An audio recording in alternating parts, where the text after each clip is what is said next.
Сизди ошо министрдин кошелегү деп атат да. Не деген кишилерге биз саламаттык сактоо тармагын кармат койгонбуз.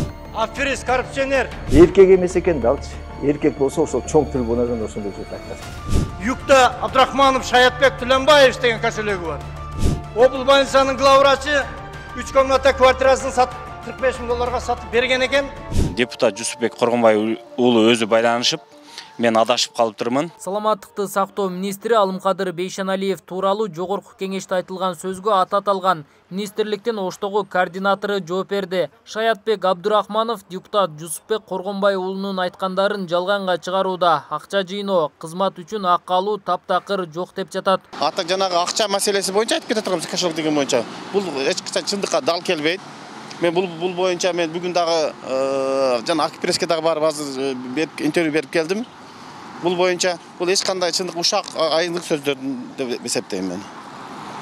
Ал эми бир нерсеге таянып сүйлөп атса керек, шамал болбосо тиректин башы кыймылдабайт. Эгер далили болсо, ошол акчада кимге алып келген болсо, ошо менен беттештирсин, болсо мыйзам чегинде далилдеп берсин, мен жооп берген адаммын. Жусупбек Коргонбай уулу парламентте Ош облустук ооруканасынын башкы дарыгери боюнча да билдирүү берип, мында эл өкүлү жетекчи пара берүү жолу менен кызматка барганын ачыктаган. Обл больницанын главврачы 3 комната квартирасын сатып $45,000 сатып берген экен. Заведующийлердин баарын чогултуп айтыптыр. Мен $45,000 министрге бердим. Болдум. Эми урматтуу заведующийлер бир кварталда ушул акчаны чогултуп беришиңер керек. Заведующийлер чогултуп алып. Чогулталбаганын арызын жазып кет дептир. Заведующий соответственно жөнөкөй карапайым калкка барып груз кылат. Туура айтамбы? Же туура эмес айтамбы?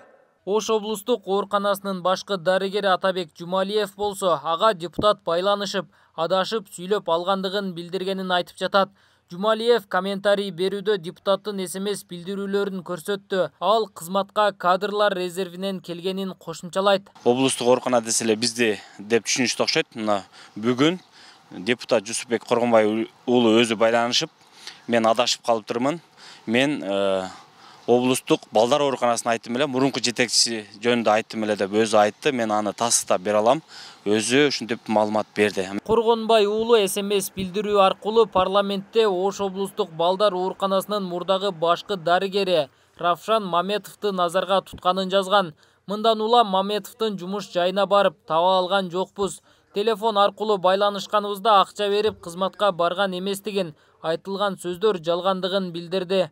Мен ал иштен келип эртеси күнү назначение болгондон кийин эртеси күнү мен иштен жумуштан алгам.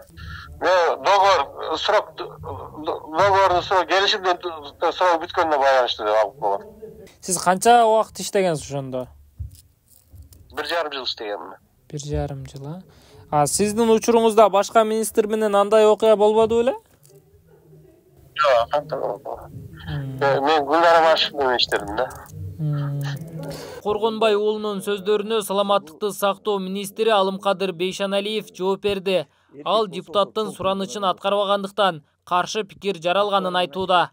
Коргонбай уулу менден мындан көп ай мурун Ноокат районуна Матисаков дегенди коюп берди.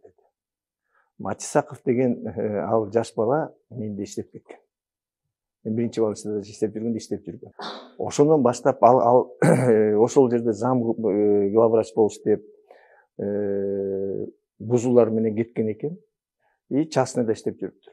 Мен аны канча жол сураганда койбой койгом. Ошондон баштап эле ал мага тишин кайрып калган да.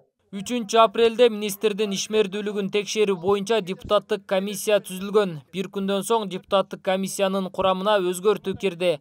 Алымкадыр Бейшеналиев 2022 жылдын июнь айында коррупцияга шектелип прокуратура тарабынан кармалган. 2023 жылдын сентябрь айында саламаттыкты сактоо министри болуп кайра дайындалган. Нургелди Каныбекұлы, Алишер Мусажалил уулу, Т-Медиа, Ош шаары.